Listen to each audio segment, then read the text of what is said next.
Hello my dear friends, I am welcoming you all in my channel knowledge to educate. तो चलिए हम एक आज नया टॉपिक पढ़ेंगे जो कि इम्यूनिटी है। तो इम्यूनिटी आज हम पढ़ेंगे, पूरे डिटेल में पढ़ेंगे, आपको पूरा कंसेप्ट समझ में आ जाएगा इम्यूनिटी का। तो लास्ट तक बने रहेंगे, आपको क्लियर समझ में आएगा। ठीक है, चलिए स्टार्ट करते हैं। इम्यूनिटी, ये देखते हैं इम्यूनिटी का डिफिनेशन क्या है। Immunity is defined as state of resistance to disease caused by particular microorganisms and their toxic products। Micro organisms और उनके प्रोडक्ट्स जो कि टॉक्सिक प्रोडक्ट्स हैं, उनसे होने वाले डिजीज के प्रति रेजिस्टेंस डेवलप करना, ये हमारी इम्यूनिटी है। यानी रेजिस्टेंस क्या होता है? प्रतिरोधक, और डिजीज बीमारी। तो रोग से बचने वाली, रोग से प्रतिरोधक, रोग प्रतिरोधक क्षमता को इम्यूनिटी कहते हैं। हमें कोई डिजीज ना हो उसके लिए हमारी बॉडी क्या करती है? रेजिस्टेंस डेवलप करती है, उसी को इम्यूनिटी कहते हैं। It is the ability of host to fight against disease, और ये एक एबिलिटी है किस चीज की? To fight against disease, disease से फाइट करने की एबिलिटी, जो कि कॉज बाय माइक्रो ऑर्गेनिजम्स। जो डिजीज माइक्रो ऑर्गेनिम्स के होते हैं, माइक्रो ऑर्गेनिम्स क्या होते हैं? बैक्टीरिया, वायरस, प्रोटोजोन्स, ये सब क्या है? माइक्रो ऑर्गेनिजम्स है। तो माइक्रो ऑर्गेनिज्म से बचने के लिए हमारी बॉडी क्या करती है? रेजिस्टेंस डेवलप करती है, उससे फाइट करती है, और वही क्या है? इम्यूनिटी है। ठीक, ये किसके हेल्प से करती है? Immune system.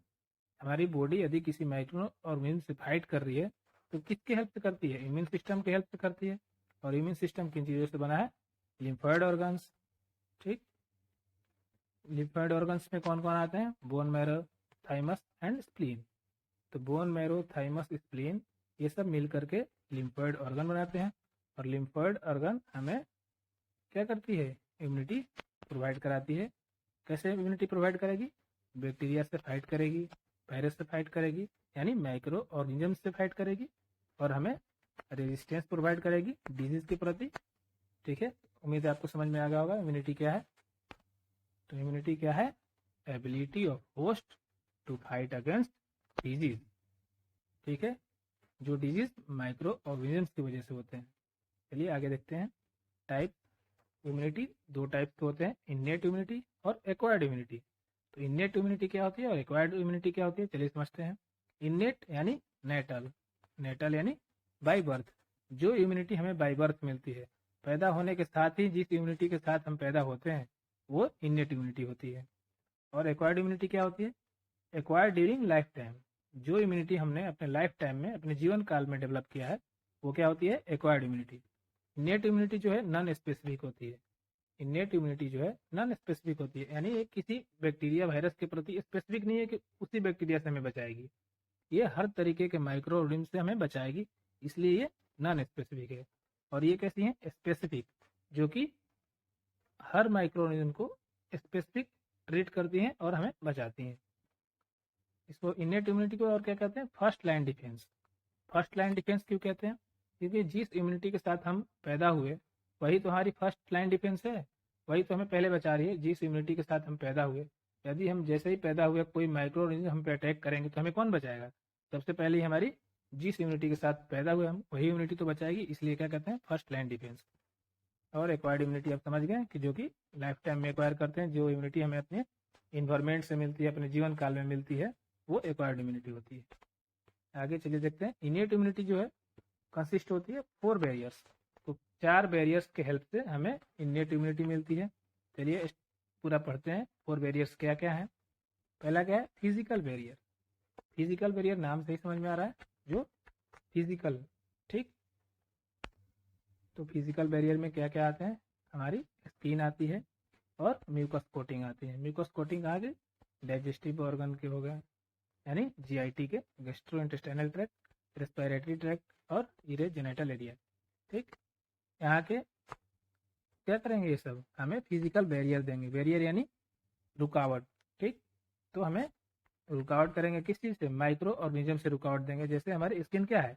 बॉडी की कवरिंग है, तो कवरिंग क्या करेगी? किसी भी माइक्रो ऑर्गेनिजम्स को हमारे बॉडी में इंटर होने से रोकेगी। कवरिंग का काम यही तो होता है, जो कवर कर रहा है तो किसी भी माइक्रो ऑर्गेनिज्म को हमारे बॉडी में इंटर होने से रोकेगी। तो फिजिकल बैरियर में एक तो स्किन आया, अगला क्या है म्यूकस कोटिंग यानी म्यूकस मेम्ब्रेन। हमारी जो डाइजेस्टिव ट्रैक्ट है, जीआई ट्रैक्ट है, उसमें कोई माइक्रो ऑर्गेनिज्म अगर इंटर होता है तो हमारे म्यूकस मेम्ब्रेन क्या करेंगे, वहीं पर ट्रैप कर लेंगे, उसे ट्रैप करके या तो एक्सपेल कर लेंगे या अंदर करके खत्म कर देंगे। ठीक है, तो हमारी स्किन हमें बैरियर की तरह हेल्प करी, माइक्रो ऑर्गेनिज्म से बचाई, म्यूकस मेम्ब्रेन भी सेम काम किए। ठीक है, अगला क्या है फिजियोलॉजिकल बैरियर। फिजियोलॉजिकल बैरियर में क्या आते हैं HCl इन स्टमक। हमारी स्टमक में जो HCl होती है क्या करती है, फूड का डाइजेशन करवाती है। तो क्या है, एक एसिड है, यदि माइक्रो ऑर्गेनिज्म हमारे स्टमक में चले जाते हैं तो वहाँ पे HCl है जो कि एसिड है, वो डिस्ट्रॉय कर देंगे उन्हें। हमारी सलाइवा, पहले तो सलाइवा ही उसे खत्म कर देगा। लाइसोजाइम्स होते हैं सलाइवा में जो कि एंटी बैक्टीरियल होते हैं, जो कि बैक्टीरिया को किल कर देते हैं। टीयर, टीयर में क्या होती है एंटीबॉडी ए होती है, तो एंटीबॉडी ए होते हैं, IgA होते हैं टीयर्स में, वो हमें क्या करेंगे माइक्रो ऑर्गेनिज्म से फाइट करेंगे। फीवर क्या है, फीवर में हमारी बॉडी की टेम्परेचर राइज हो जाती है। बॉडी की टेम्परेचर राइज होगी तो ज़्यादा टेम्परेचर पे बैक्टीरिया जिंदा नहीं रहते, तो माइक्रो ऑर्गेनिज्म क्या हो जाएंगे, किल हो जाएंगे। तो हमारी फिजियोलॉजिकल बैरियर, जिस बैरियर के साथ हम पैदा हुए हैं, क्या होगी fever, tears, saliva and HCl। ठीक है, चलिए अगला देखते हैं सेलुलर बैरियर्स। सेलुलर बैरियर्स में क्या क्या आते हैं, neutrophils, monocytes, macrophages and NK cells. Neutrophils क्या है, एक तरीके का WBC तो है। WBC क्या करती है, white blood cells, bacteria infection जो माइक्रोऑर्गेनिज्म से क्या करती है, फाइट करती है और हमें प्रिवेंट करती है। तो न्यूट्रोफिल्स क्या करेगी, फैगोसाइटोसिस। फैगोसाइटोसिस क्या होती है, यदि कोई इन्फेक्शन यानी कोई पैथोजन हमारी बॉडी में इंटर हुई तो न्यूट्रोफिल्स क्या करेंगे कि फाइगोसाइटोसिस के हेल्प से उसे इनगल्फ कर जाएंगे और इनगल्फ करके डाइजेस्ट कर देंगे, खत्म कर देंगे। मोनोसाइट्स भी सेम काम करेंगे, मैक्रोफेजेस भी फाइगोसाइटोसिस ही करते हैं। ठीक है, मैक्रोफेजेस क्या है, ये भी एक प्रकार के WBC ही है। ये क्या करेंगे, ये भी फाइगोसाइटोसिस करके बैक्टीरिया को, पैथोजेंस को किल कर देते हैं। अगला क्या है NK सेल्स। NK सेल्स यानी natural killer cells. Natural killer cells जो है क्या करते हैं, साइटोटॉक्सिन्स रिलीज करते हैं, साइटोटॉक्सिन्स जो कि किल कर देंगे वायरस इन्फेक्टेड सेल्स को और कैंसरस सेल्स को। यदि कोई सेल वायरस से इन्फेक्टेड हो चुका है तो उसे साइटोटॉक्सिन्स रिलीज करेंगी नेचुरल किलर सेल, और उस टॉक्सिन से उन्हें किल कर देंगी। तो ये हमारा हुआ सेलुलर बैरियर। चलिए अगला बैरियर पढ़ते हैं, साइटोकाइन बैरियर। साइटोकाइन बैरियर क्या होती है, पहले तो हम जान लें साइटोकाइन क्या है। साइटोकाइन एक इंटरसेलुलर मैसेंजर है जो कि हेल्प करता है कम्युनिकेशन करने में सेल्स के बीच में। तो यदि दो हमारी सेल्स को कम्युनिकेट करनी हो तो क्या कर, सेल्स किसके हेल्प से कम्युनिकेट करती हैं, साइटोकाइंस के। तो कम्युनिकेशन में हेल्प करता है साइटोकाइन जो कि एक मैसेंजर की तरह एक्ट करता है। तो वायरस इन्फेक्टेड सेल्स रिलीज करेंगे साइटोकाइन जो कि मैसेज देगी नेबरिंग सेल्स को about infection to prevent the neighbouring cells. तो हमारे वायरस इन्फेक्टेड सेल्स जो है यानी जो सेल्स वायरस से इन्फेक्ट हो गए वो रिलीज करते हैं साइटोकाइन। साइटोकाइन एक इंटरफेरॉन है जो कि प्रोटीन से बने होते हैं। तो साइटोकाइन एक इंटरफेरॉन है, तो वायरस इन्फेक्टेड सेल क्या रिलीज करेंगे, इंटरफेरॉन जो कि मैसेज पहुंचाती है नेबरिंग सेल्स को यानी अपने पड़ोसी सेल्स को about infection to prevent the neighbouring sales.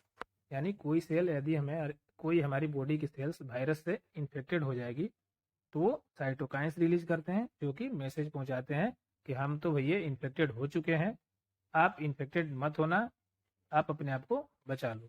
ये है क्या, साइटोकाइन बैरियर।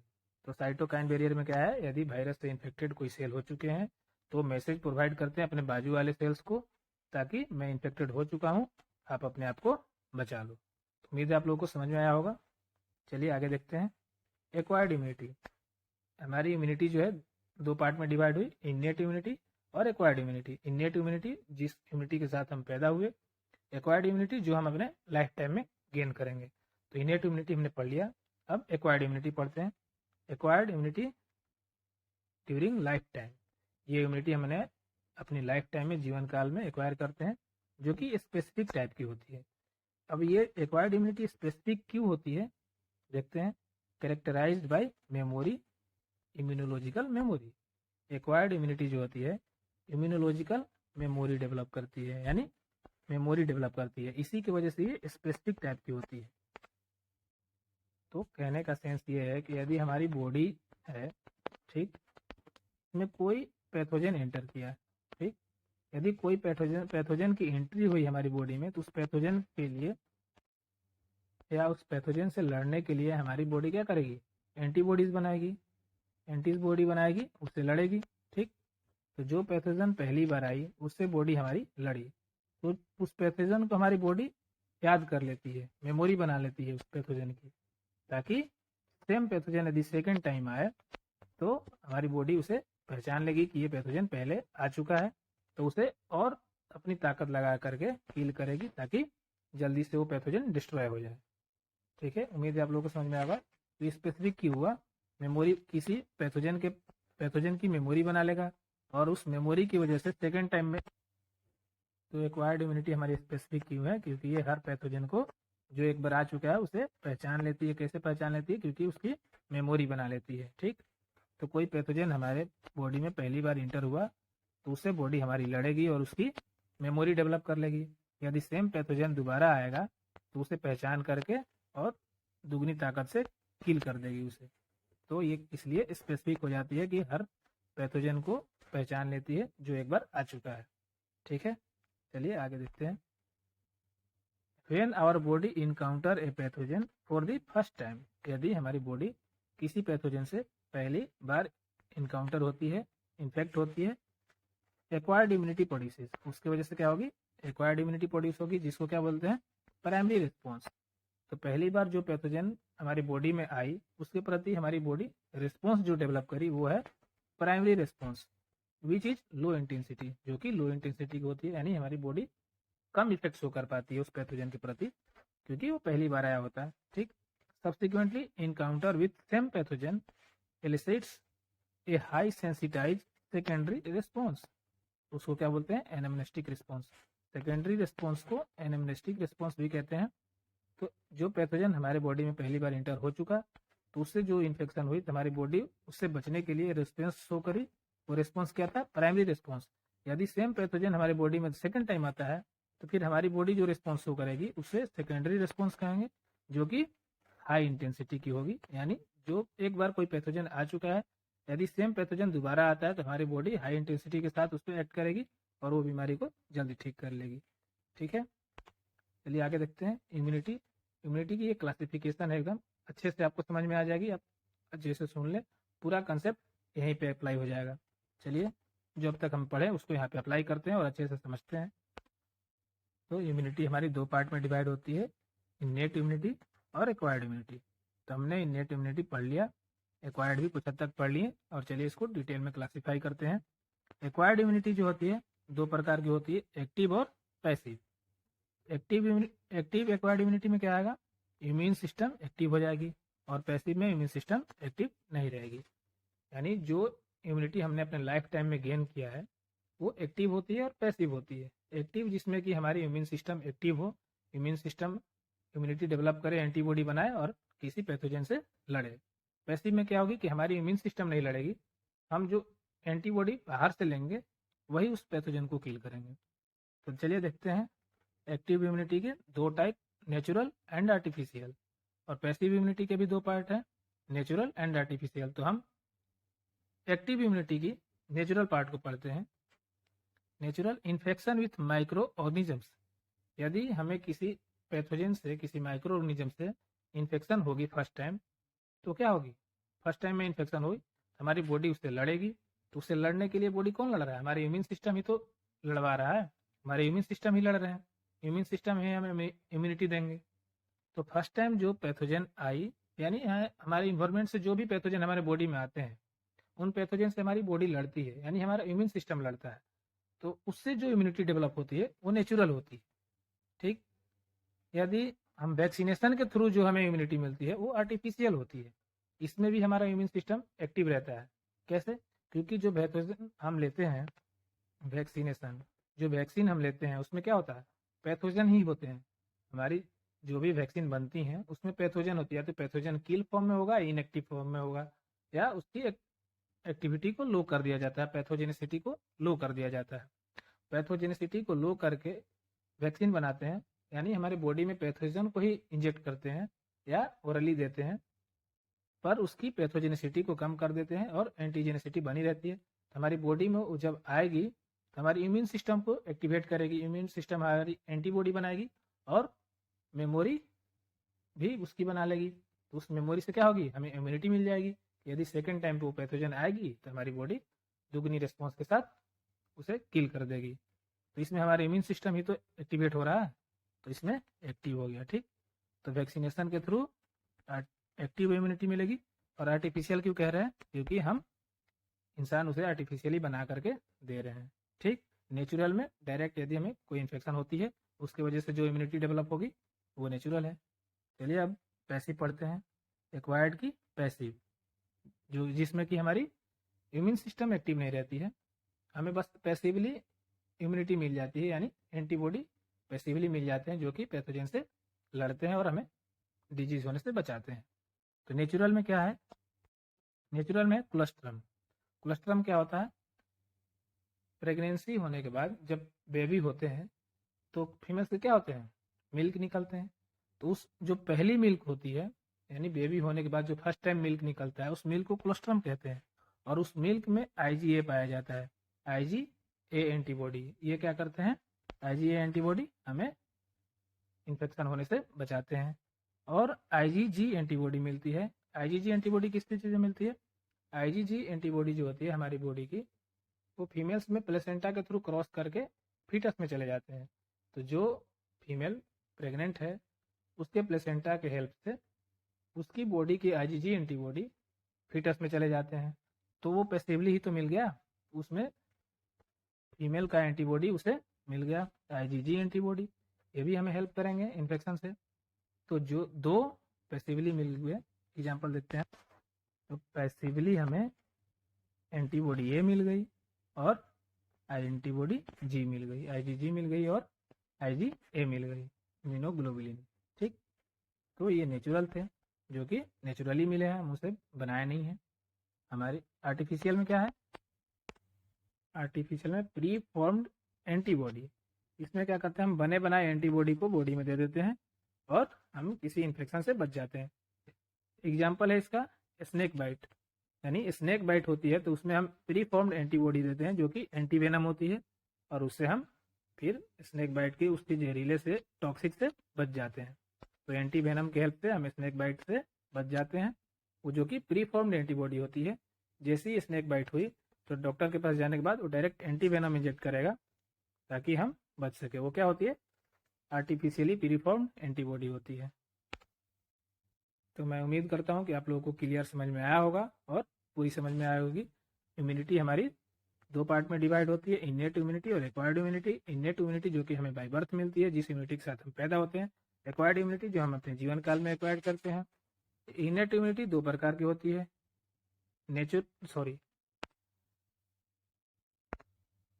मैं थोड़ा गलत बोल गया। एक्वायर्ड इम्यूनिटी हमारी दो प्रकार की होती है, एक्टिव एंड पैसिव। एक्टिव में क्या होती है, हमारी इम्यून सिस्टम एक्टिवेट हो जाती है।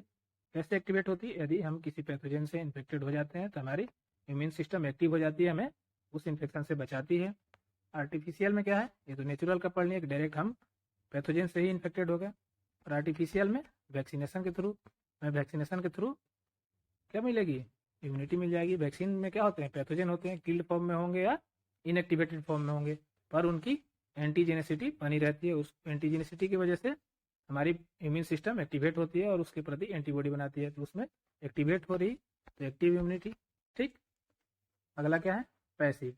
पैसिव में हमारी इम्यून सिस्टम एक्टिवेट नहीं रहती है, तो नेचुरली क्या क्या मिलेगा हमें पैसिवली में, कोलेस्ट्रम जिसमें कि इम्यूनोग्लोबुलिन ए होता है, और IgG मिलेगी, कहाँ से मिलेगी, मदर से प्लेसेंटा के थ्रू फीटस में चली जाती है, तो ये भी पैसिवली मिला। आर्टिफिशियल में क्या है, पहले से हम एंटीबॉडी बना के रखते हैं, जैसे कि एग्जाम्पल के तौर पे स्नेक बाइट। स्नेक बाइट में हमें प्री फॉर्म्ड एंटीबॉडी मिलता है जो कि एंटीवेनम, इसके थ्रू हम बच जाते हैं उसके टॉक्सिक से, स्नेक के टॉक्सिक से। उम्मीद है आप लोगों को पूरा क्लियर समझ में आया होगा, जिन्होंने भी लास्ट तक देखा होगा उन्हें पूरा क्लियर हो गया होगा, ऐसा उम्मीद करता हूँ मैं।